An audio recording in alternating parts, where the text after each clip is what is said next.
forget. Still thinking about how we met. Yeah, I'm with you now. Oh, one thing that it's plain to see. The best thing Yun is mga pre, yun life lang ang for trip namin free. dito. At after namin mag-breakfast, biyahe na ulit kami pabalik. At para makapagpahinga na rin. At nakauwi na sa kanila ng mga bahay.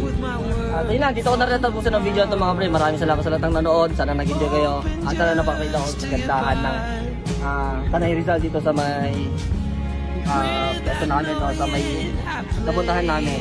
So yun lang, hanggang sa muli. Paalam! I sing.